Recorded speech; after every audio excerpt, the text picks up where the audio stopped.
The Falcons on Wednesday add Matthew Judon. On Thursday, they sign veteran safety Justin Simmons, who had been cut by the Broncos very early in the offseason and had just been hanging around.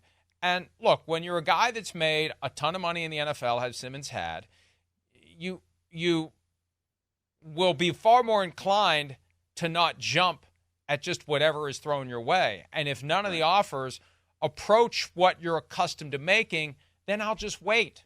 I'll skip the offseason program.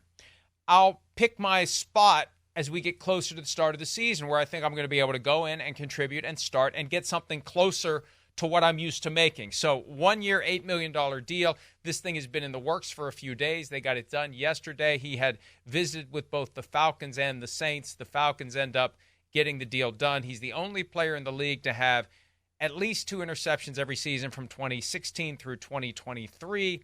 And it just was one of those things where going into year 2 of the Sean Payton regime in Denver, he decided, frankly, we're paying too much for a position that we could fill with a cheaper, younger option. So Simmons was available. And now, in roughly 24 hours, the Falcons defense, which wasn't made better with the 8th overall pick in the draft, they opted for Kirk Cousins' eventual successor.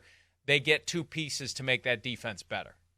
Yeah, 2 good veteran pieces, right? I mean, we'll see what Judon can contribute, because even in the limited amount of playing time that he had last year with the Patriots, he was still very effective, and then that injury shut him down. But Simmons, I mean, he has been one of the better safeties in the league for quite some time. And so I think it kind of speaks to the devaluation of the safety position, just the simple fact that he was out on the open market for as long as he was. I mean, he was one of those cuts, Mike, that I believe happened before free agency even started, which is what teams do so that they can give veterans a head start on the market. It's kind of a respect thing where you are able to then go and you can meet with different teams and you can find your spot, blah, blah, blah.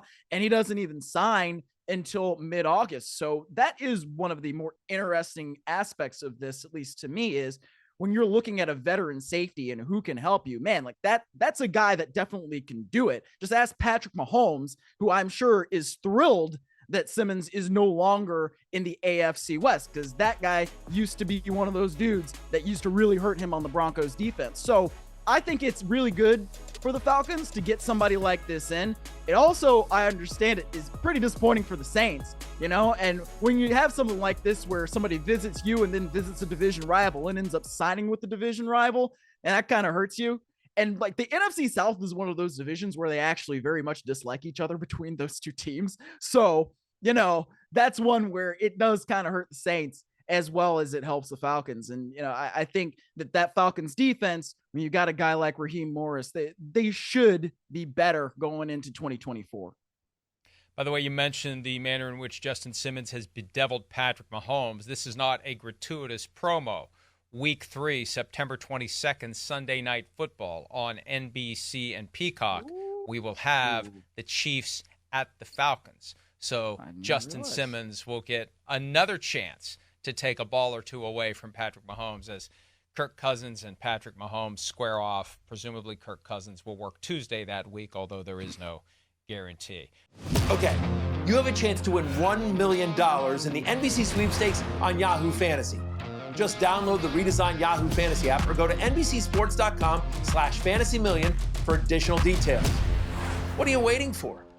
Hi, it's Mike Florio. Thanks for watching PFT on YouTube. Hit subscribe for the latest news and analysis from Pro Football Talk.